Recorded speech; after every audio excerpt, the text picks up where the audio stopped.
ladies and gentlemen, I am now joined in the commentary position by my old mate, Brendan O'Brien, who's come over. He goes off and does the briefing and looks intelligent while I sit here and warble. Brendan, good morning, mate. Good morning, Melvin, and ladies and gentlemen, good morning to you all, and a very warm welcome in every sense of the word to Dunsfold Wings and Wheels 2016. Well, we've got quite a line-up, haven't we, Melvin?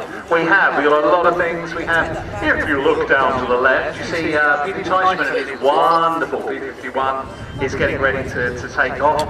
We have the Mustang, we have the Hurricane, we have Spitfires, we have the Wildcats and Elixes, we have the B25, we have the B17, we have Jet Promise, we have the Typhoon, we have the Red Arrows, we have loads of stuff. Tomorrow we're going to have the PC-10 whirling down the runway as well.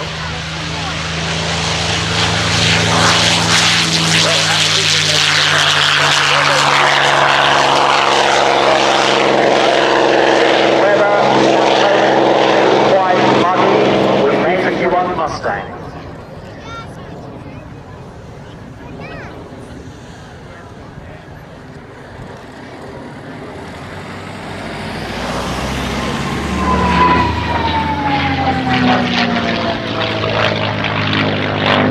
That's the characteristic whine. That's the sound of the air rushing through the cannon of the machine gun ports, like a sort of church organ. It's very interesting. One, the Kitty Hawk, the Hurricane, and the Spitfire. Lucky man, but it's wonderful that there are people like Peter with the enthusiasm and indeed the rather deep pockets to be able to continue to display these wonderful aircraft.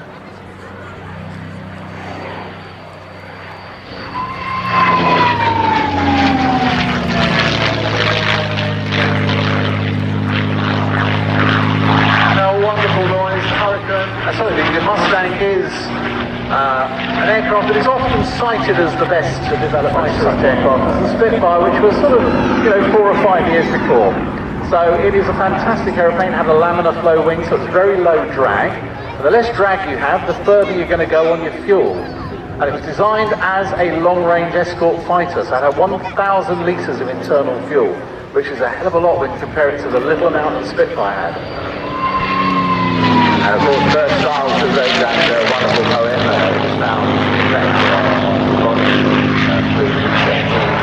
entirely staffed by African-American personnel.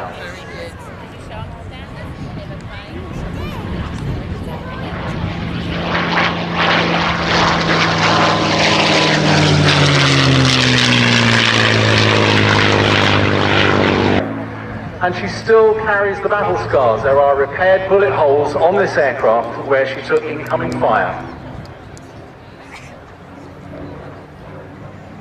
Her pilot was a chap called George Hardy, and he's alive and well and living in the USA, aged over 90, and Peter is getting him back this year, and hopefully he will go flying again in the aircraft that he flew during World War II.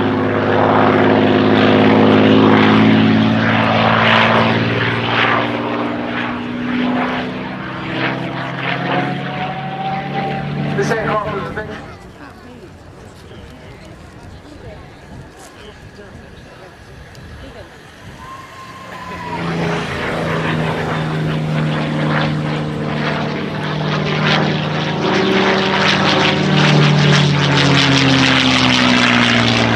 Somebody with a long lens would have got a good photo there, Melvin.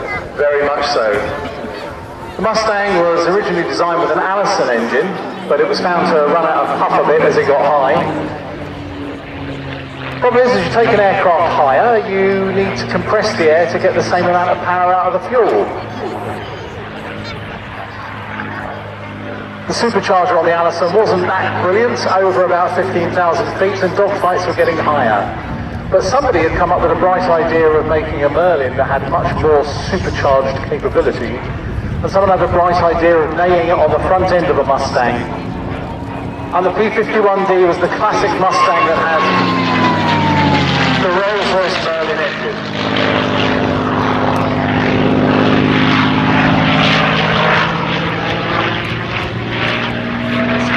The North American Aircraft Company would make the P40. North America decided that they had a much better idea. They would make their own fighter. and they were given just 3 months to sort it out. 102 days later, the prototype Mustang was rolled out, and it flew shortly after that, just inside the 3-month limit. 150 miles if it had two 75-gallon drop tanks. That would be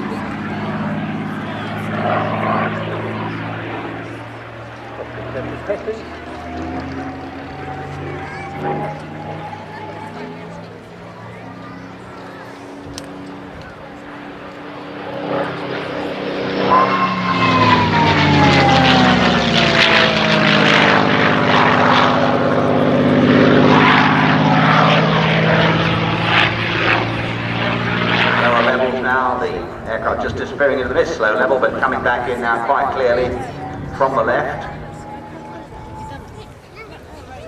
High speed run.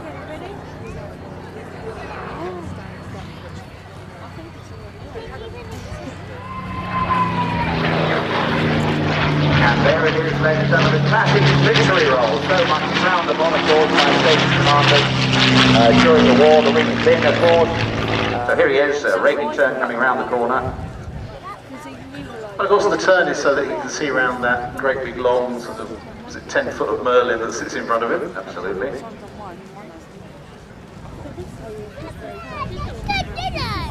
Nicely lined up.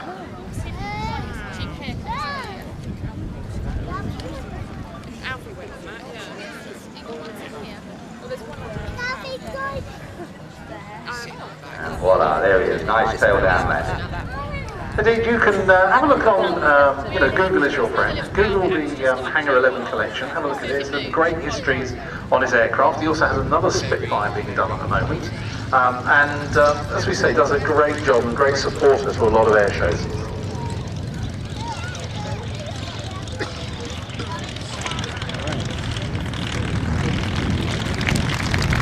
Also, as he taxis back, you can see the great big bubble canopy. Early Mustangs had the high back. Relatively limited rearward view, and of course when you're flying an aeroplane, it's not the one that you can see that's the problem.